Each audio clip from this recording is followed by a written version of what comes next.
All right, Hope Community Church, how we doing today? We good? Nice. Nice. Hey, I'm super pumped to be here with you today. Just like assuming that we've not met, because I've only taught here once before, and it was about a year ago. So a quick rapid fire facts about me. My name is Ben Foote. I've been a pastor out in Denver, Colorado for the last 12, 13 years. Been married to my wonderful wife, Allie, for 14 years.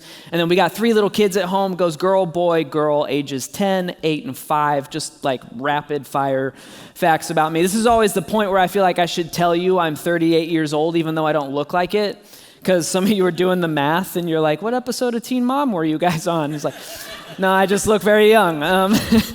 But here's the only thing I really care for you to know about me today is that I love your church. I genuinely love your church. I love your community. I love your leaders. Most importantly, I love the mission that you guys have committed together towards, which this is the mission of you want to follow Jesus. Oh, okay, yeah.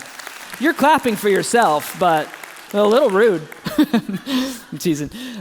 This mission of we want to follow Jesus by loving people where they're at. Before we've cleaned up our acts, before we have all the answers, that's where Jesus met people and loved them. And that's what you guys are trying to do together. And that's how my heart beats. So I love your church. I was asked to come out and speak for a couple weeks in the middle of this series. And when I got asked that, I was over the moon because I get to at least come out here and tell you thanks for being who you are. And thanks for letting me be a part of it for a couple of weeks. So, okay, let's kick off this series. Okay, brand new series called From Start to Finish. And what we're going to be doing throughout the series is we're taking a look at what Jesus has to say about our families. Okay, so if you follow Jesus, then what does it look like to be married? What does it look like to be parents? And then what does it look like to age well? All right, and we're going to actually be taking a look at this idea of families in the long run. And what I mean by that is we're not just going to talk about how to start well, and we're not just going to talk about what it looks like to be in the thick of it. We're going to have the whole time our eyes set on the prize, on the goal, on the finish line. What can we be doing together or today in our families now to have the best shot of crossing the finish line of family later on down the road in victory instead of in defeat. Okay, because the truth is that it's easy to start something, right? Super easy to start something. It's really difficult to finish something. I'm one of those guys, I got a new hobby every 2 months. It's it's easy for me to start stuff. It's difficult to finish. Okay, for example, I'm the kind of person that I don't always play board games, but when I do, I play Risk. I love Risk. It's just that Risk is a long, long game. Right, most of the time I win Risk, not because I'm a strategic genius, but just because all my friends quit, right? They're like, bro, it's been 5 hours, we're gonna go home. And I'm the dude who's we're just getting started, fellas, let's stick around. It's just a really long game, it's hard to finish. Or I used to run the 2-mile back on my track high school team. I don't know. Nice. All right. I don't know why I did that. I was not good at it. I wanted to win. I wanted to win right away. And so I didn't start well. I was always right out, dead sprint out the gate when the starter's pistol goes off. I didn't pace myself well. And so every time I ran this 2-mile race, it's I'm only 800 meters in and my legs are burning and I taste blood in my mouth and I'm regretting every decision I made that led me to this racetrack, and I reached the finish line and coach has already called the ambulance and it's the same EMT from last week. That's my track experience. I don't know about yours. But the reason I didn't succeed is because I wasn't thinking in the long run. Right? I'm just thinking in a sprint, and family is no different, right? Family is a long run. It's not a sprint. We have to start well. We have to pace ourselves really well. And then just like any other race that's worth its salt, when you get closer to the finish line, that's not the time to ease off the gas, right? That's the time to put the pedal to the metal and give it everything that you've got. And so what we're going to do throughout this series is we're going to take a look at all those different kind of stages, those stretches of the family race. We're going to look at all those throughout the series. Today, we're going to start by talking about marriage. How do we start this race well? And really, the main question that I want to answer together today is, why is marriage so important? Okay, what is the big deal, honestly, right? And how would you answer that question? Because here's my personal observation. I think the typical Jesus follower can't answer that question any better than the typical person who doesn't follow Jesus. Here's what I mean. For example, my brother-in-law, his name is Nick. He and I are best friends. I totally lucked out in the brother-in-law department. He follows Jesus, but he's never worked at a church, never been a pastor, never done ministry, okay? Instead, he's a top-level executive for a company that makes like high-end, state-of-the-art industrial mixers, and they sell these to like Lockheed Martin and stuff. Like the glue on Elon Musk's SpaceX rockets were like mixed in a machine that my brother-in-law made, which I just think is rad. Anyway, because you didn't show up to hear about my extended family's careers. The point is he's a solid dude. He treats his employees like a pastor would. So a couple months ago, no surprise to me, one of his employees comes up to him. He's like, Nick, we want you to officiate our wedding. But then the guy also looks at him and goes, hey, but also, like, I know you're a Christian and we're not religious, so we don't want anything religious in the ceremony. And so Nick is like, he's trying to figure out, how do I even officiate this thing without at least like referencing scripture? He feels really hung up on it. So he decides to go get dinner with this couple to talk with them about it. And over the course of dinner, he just asks them point blank. He's like, hey, question. He goes, I understand why Christian people get married, but help me understand for you. Like, what's the point? Like, because you already live together and your bank accounts are already linked together. So like, help me understand, why in the world are you choosing to get married in the first place? And the couple was stumped. And they just sat silently and then they kind of stuttered out these like just really vague general answers. Things like, oh, well, it's all about commitment, or we're taking the next logical step in our relationship together, or we want to grow old together. Just like really vague, frankly uninspiring reasons to get married. And I don't tell that story to knock that couple. I tell that story because those are the same answers I typically get during premarital meetings when I sit down with Christian couples and ask them, why are you deciding to get married? It's all the same stuff. It's like, yeah, to seal our commitment to one another, or I can't imagine living another day without her, or I never met a man who respects me so well. We want to start a family together. It's all the same vague, uninspiring reasons for marriage.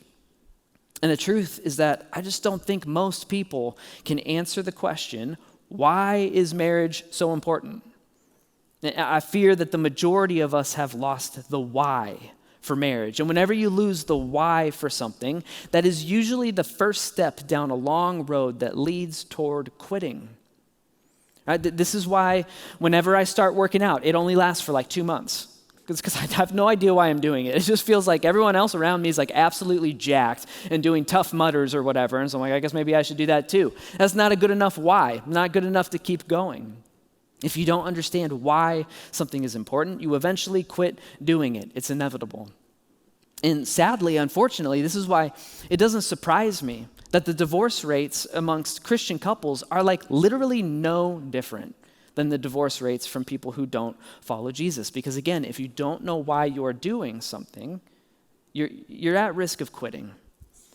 And before we really jump in, I want you to hear from me. I know that not a single one of us on our wedding day, we stood there holding hands with our spouses on the altar and reciting our vows, but truly in our heads, we were going like, I'm not going to keep any of these vows, right? Because eventually this thing's going to get tough, and when the going gets tough, like I'm just going to quit. I know that not a single one of us went into marriage thinking that. It's just that real life got real hard.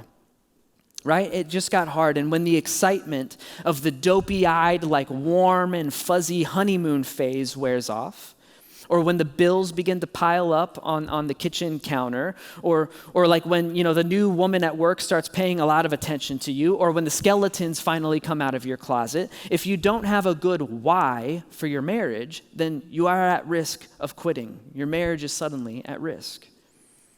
And so why is marriage important?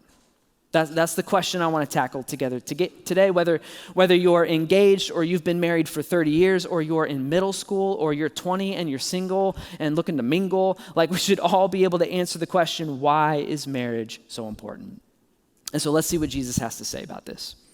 Okay, if you want to follow along in your own Bibles on the Bible app or whatever, we're going to be in Matthew chapter 19, where Jesus directly addresses both marriage and divorce. And we're going to jump right into the very first few verses because they give us our context for what's going on. So here we go. Matthew 19, we're going to start in verse 1. It says this: when Jesus had finished saying these things, he just got done doing a bunch of teaching. He left Galilee. He went into the region of Judea on the other side of the Jordan. And large crowds followed him, and he healed them there. Okay, so Jesus is a traveling teacher at this point in his life. He heads to a new town and begins teaching and healing people there. And we're told, this is the important thing for us today, we're told that at this point in Jesus' ministry, large crowds are following him everywhere.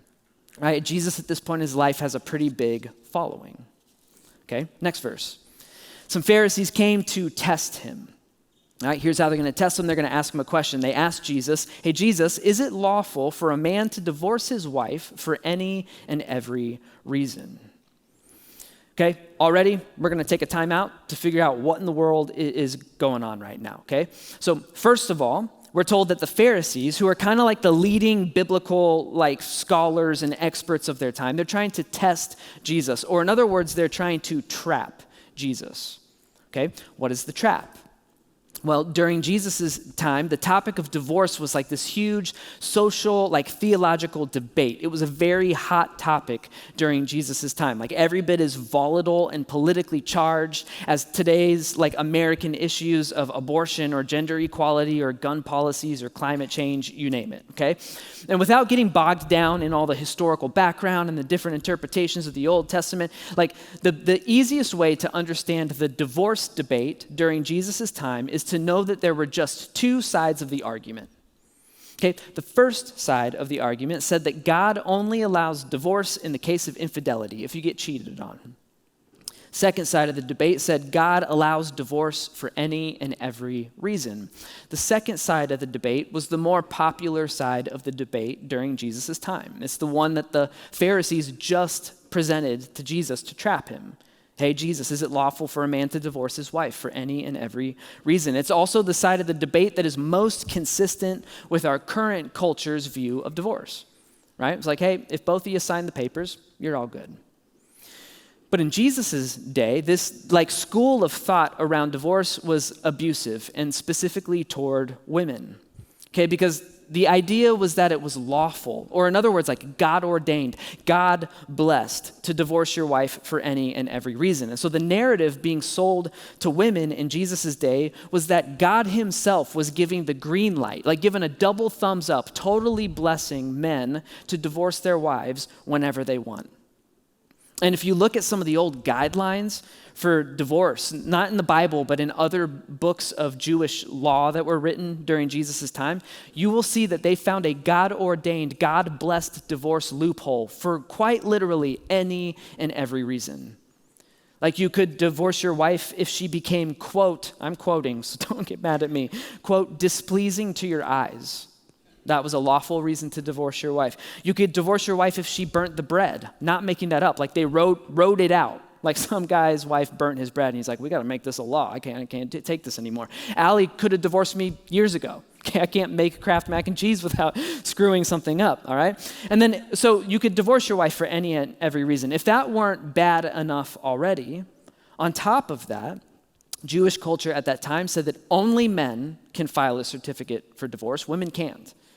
Okay, so wives are just stuck with their husbands. Husbands can get a new wife whenever they want. And then on top of that, in Jesus' time and culture, divorced women were socially viewed as damaged and used goods. It was very hard to remarry. And again, in that culture and time, if you couldn't remarry, it was very hard to provide for yourself. And so our context is that there are these wives, these women who are being divorced because they made soggy waffles one morning, or they got crow's feet around their eyes like everyone does when you get older. They're being divorced and then they're just like poof, thrown out onto the street, like left to fend for themselves. And so to sum all of that up, the culture of Jesus' time had a view of marriage that went like this. Marriage is a contract that can be easily broken whenever men don't feel served or pleased by it anymore. And so the Pharisees are trying to trap Jesus by forcing him to take a stance on the hot topic of divorce. Because remember, Jesus has this really big following right now, and that drives the Pharisees nuts. And so the Pharisees are thinking, if we can get Jesus to take a stance on one side of this issue, then we're going to thin his crowd out by about 50%. Okay? That's a lot of context, right? I'm one of those people, though, that I feel like context is everything whenever you're studying your Bible. I think it's worth it. So that's our context. That's what's going on right now. Back to our story. Pharisees try to trap Jesus. Hey, Jesus, is it lawful for a man to divorce his wife for any and every reason? And here's how Jesus responds to this potential trap. He goes, hey, haven't you read that at the beginning, the Creator, quote, made them male and female and said, quote, for this reason, a man will leave his father and mother and be united to his wife, and the two will become one flesh. And then Jesus continues. He goes, so they're no longer two. Okay, it's no longer just a husband and a wife. The two have become one. And therefore, what God has joined together, let man, in this case, men, he goes, don't let these selfish men separate it. Okay, let's break this down. Because here's what Jesus just did. He goes, okay, you guys, you want to talk about divorce, but instead, how about we talk about why marriage is so important in the first place, which of course is the question we're trying to answer together today. And to do this, Jesus quotes two different verses from the very first couple chapters of the Bible back in Genesis.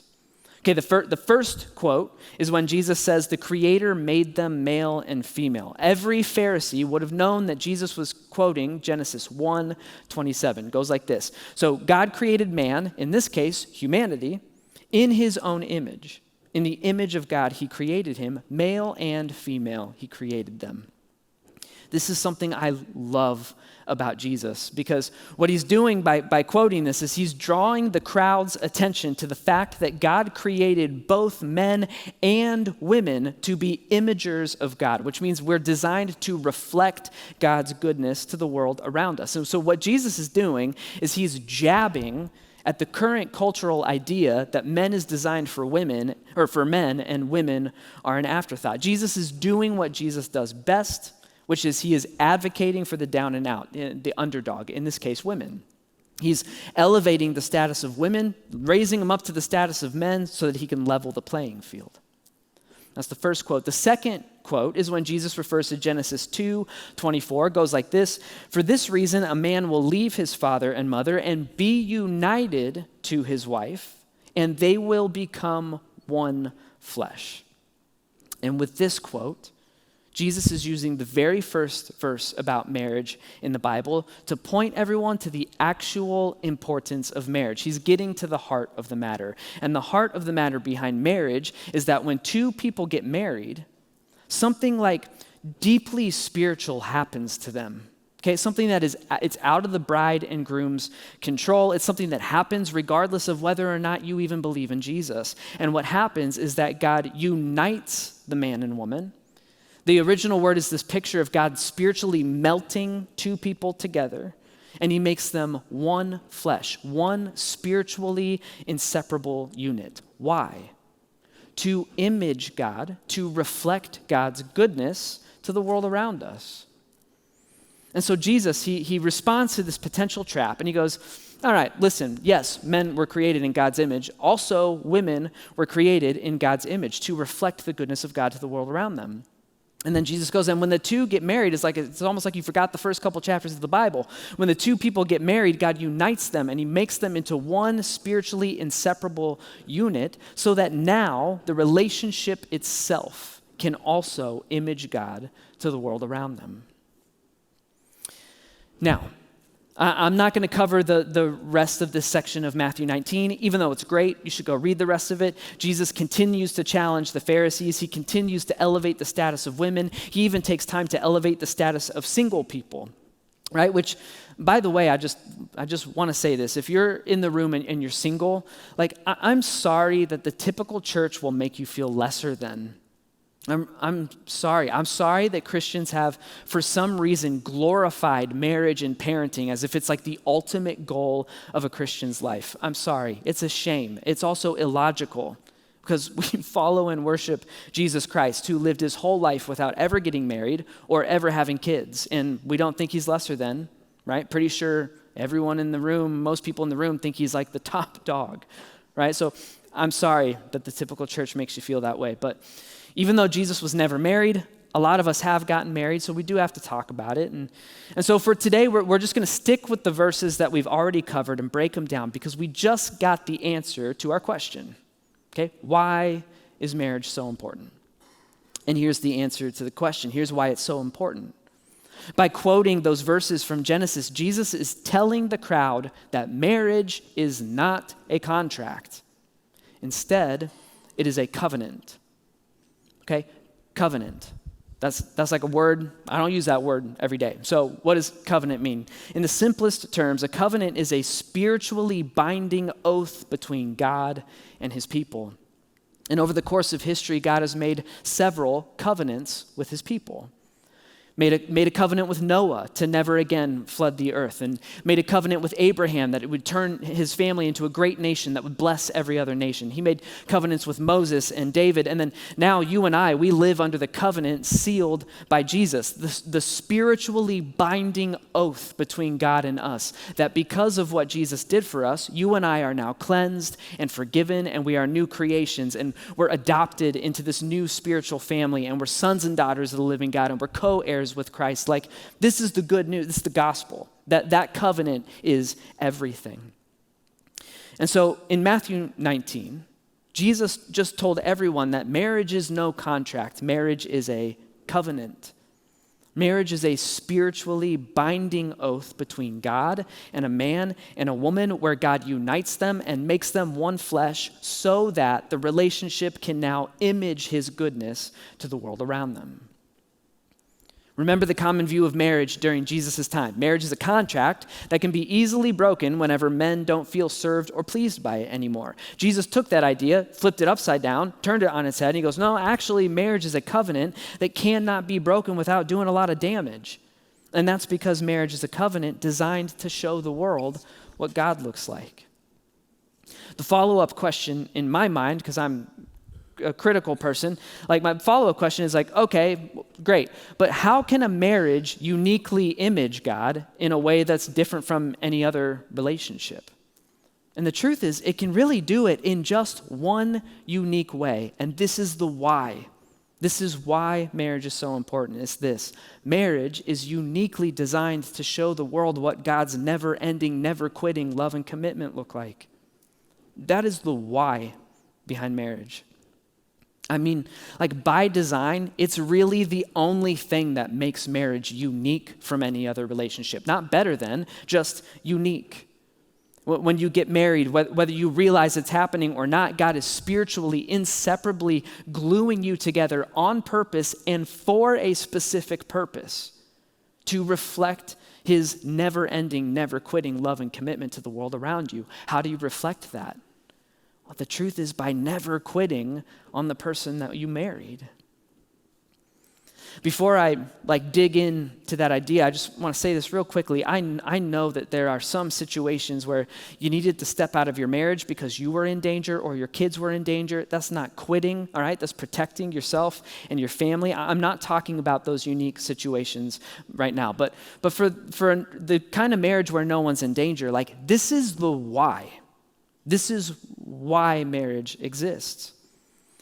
If you were to read the rest of Matthew 19 today, which you totally should, if you go read the rest of it, this is why Jesus' disciples are they're shocked by Jesus' understanding of marriage. In fact, a few verses from where we just left off, they look at Jesus and they're like, Jesus, if that's what marriage is supposed to be about, then maybe we shouldn't get married. And Jesus agrees with them. He's like, yeah, maybe you shouldn't.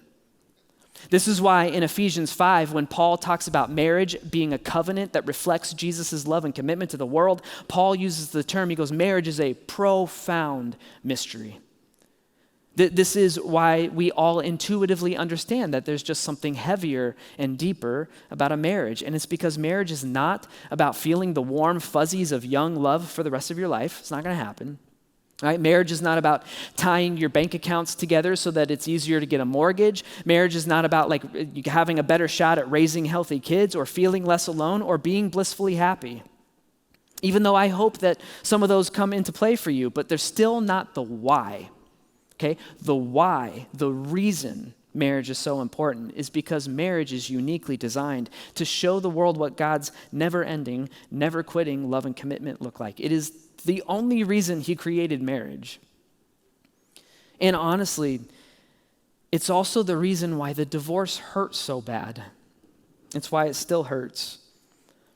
is because it violated like the only thing that makes marriage a unique relationship in the first place. And if divorce is a part of your story, please hear from me. Like I don't want you to hear, I'm not trying to throw an ounce of guilt or shame on your head, okay? I do not believe that Jesus throws an ounce of guilt or shame on your head. I believe he put our shame and our guilt to death on the cross. So like, I firmly believe, I've staked my life on the belief that Jesus has more grace for us than we could ever understand or ever even know what to do with in the first place, okay? So your past is in the past. It's just as forgiven as everything that you got down the road in your future. But I don't bring divorce up to dig up the past. Instead, I bring it up because maybe it would be helpful for you to understand, like maybe that's why it hurts so bad. Maybe that's why it still hurts, right? Because you didn't know it. Like you didn't realize it at the time, but what happened is you got spiritually glued to another person, right? And this is why Jesus says, like, what God joined together, let man not separate, because he knows that you can't spiritually unglue yourself without a lot of pain and damage and mess. It's like making a peanut butter and jelly sandwich. Okay, you got peanut butter on one slice of bread, you got jelly on the other slice of bread, and then the second you smash them together, there's no going back to the way things were ever again.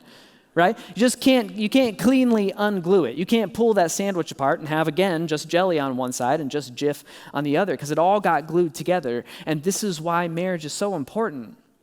It's the only thing that sets the relationship apart as unique from other relationships. It's designed to show the world what God's never-ending, never-quitting love and commitment look like. Like there's this great verse in Romans 8. I'm assuming some of us have heard it. There's this like series of verses all about how nothing can separate us from the love of God that is in Christ Jesus. Well, since marriage is designed to reflect that kind of love and commitment, that means technically, as a married person, I should be able to swap out the names at the end of that verse and say, I am convinced that neither death nor life, neither angels nor demons, neither the present nor the future, nor any powers, neither height nor depth, nor anything else in all of creation will be able to separate Allie from the love and commitment of Ben. Why? Because that's the love and commitment I'm supposed to be displaying to the world around me through my marriage. It's supposed to show the inseparable, never-ending, never-quitting commitment and love of God to the world. It's heavy stuff. It's why when marriage goes well, it's so beautiful. It's also why when marriage goes south, it hurts so bad. My wife, Allie, and I, we do not have a perfect marriage, okay? Nobody does. At the same time, I'm not going to lie to you or downplay anything. We have like a really fulfilling marriage, okay?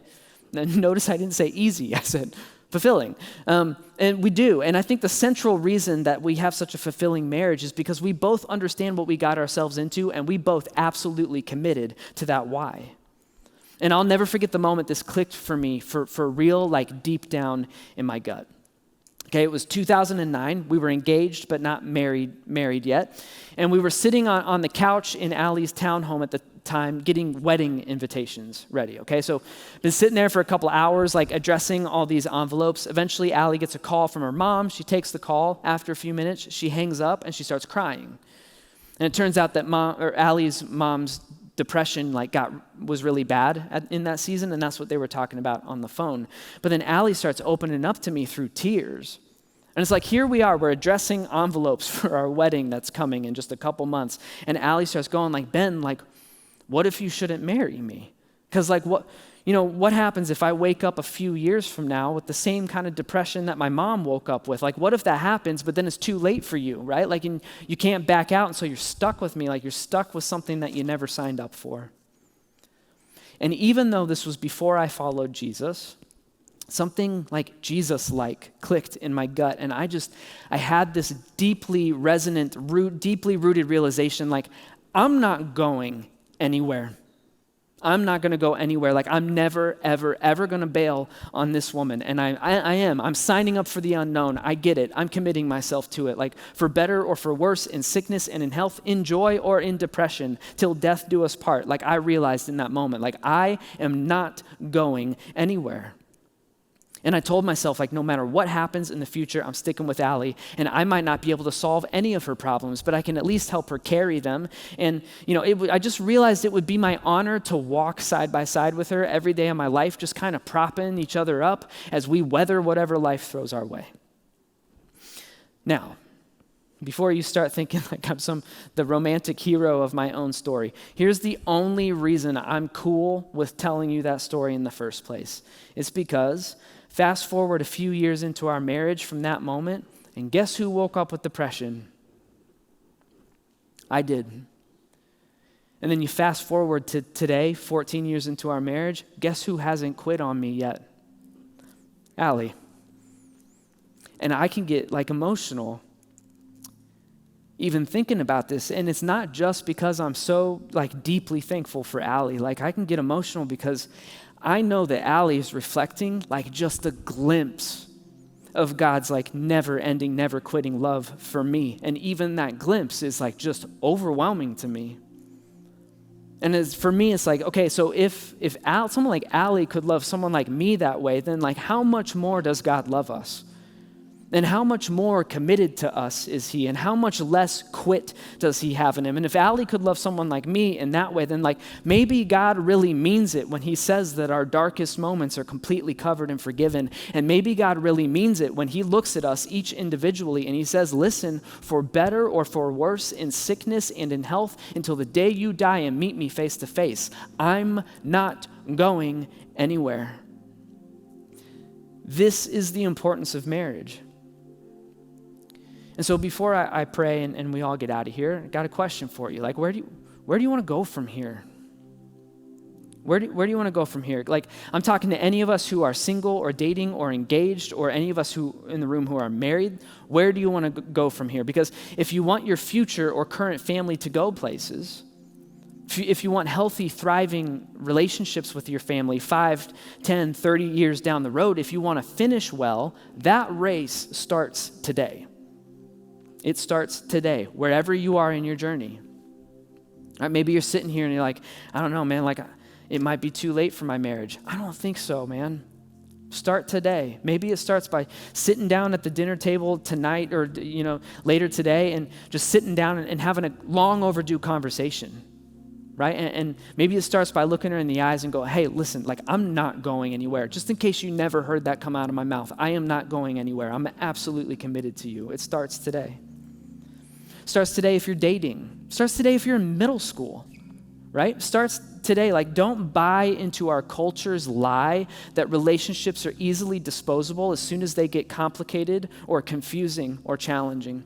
It will only result in you being disposed of one day, and it's going to hurt very badly. This starts today. Find someone who truly understands that Jesus has not quit on them, because then there's a better chance that they won't quit on you. But it starts today. We got to start well. And when it comes to family, if we want to finish well, then we have got to start by understanding that marriage is uniquely designed to show God's never quitting, never ending love and commitment to the world around us. Let's pray. God, I thank you for everyone in this room right now. God, ultimately, I thank you for being who you are. God, I thank you for your love and your commitment toward us. At the end of the day, like at the very bottom of the message I just gave, that's the truth that we should all be walking out of the room with. Like, you are absolutely committed to us. You love us. You're not going anywhere.